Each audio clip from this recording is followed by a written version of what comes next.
on était petit et qu'on était dans la voiture de mes parents, c'était du grand n'importe quoi.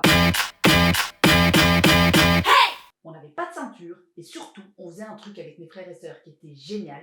C'était le sandwich. Ouais, le sandwich. Tu sais, quand tu t'allonges les uns sur les autres sur la banquette arrière et que t'attends un méga coup de frein pour aller t'écraser comme une bouse sur le siège de tes parents. Bon, c'était peut-être pas très safe, mais au moins c'était rigolo.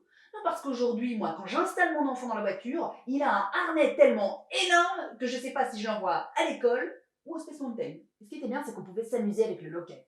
Le loquet, tu sais, c'est ce petit bitonio que tu soulèves pour ouvrir la porte. Ce qui était bien avec le loquet, c'est que son ouverture ne dépendait que de nous. Moi, ma mère, quand elle me laissait seule dans la voiture pour aller chercher ses clopes, eh ben je lui rouvrais que si elle m'avait ramené un paquet de Smarties.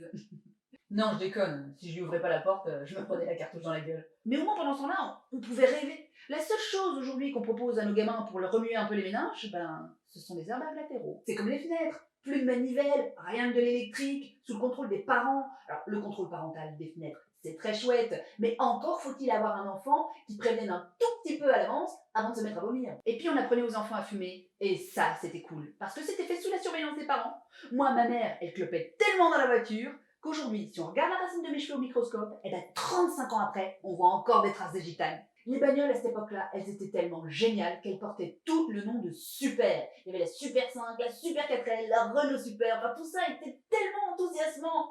Aujourd'hui, les seuls mots qui font kiffer les gens à l'évocation de leur voiture, ce sont les mots éco, hybride, rechargeable. Et puis on se prenait pas la tête pour savoir quelle couleur on allait choisir, si on allait prendre brun chocolat ou vert canard. Non, parce que nos voitures à nous, elles avaient qu'une seule couleur, et c'était le beige. Quand on y pense, c'était la belle époque, parce qu'on pouvait dormir dans le corps sans jamais avoir croisé Nordal le Landais. Franchement, c'était mieux avant.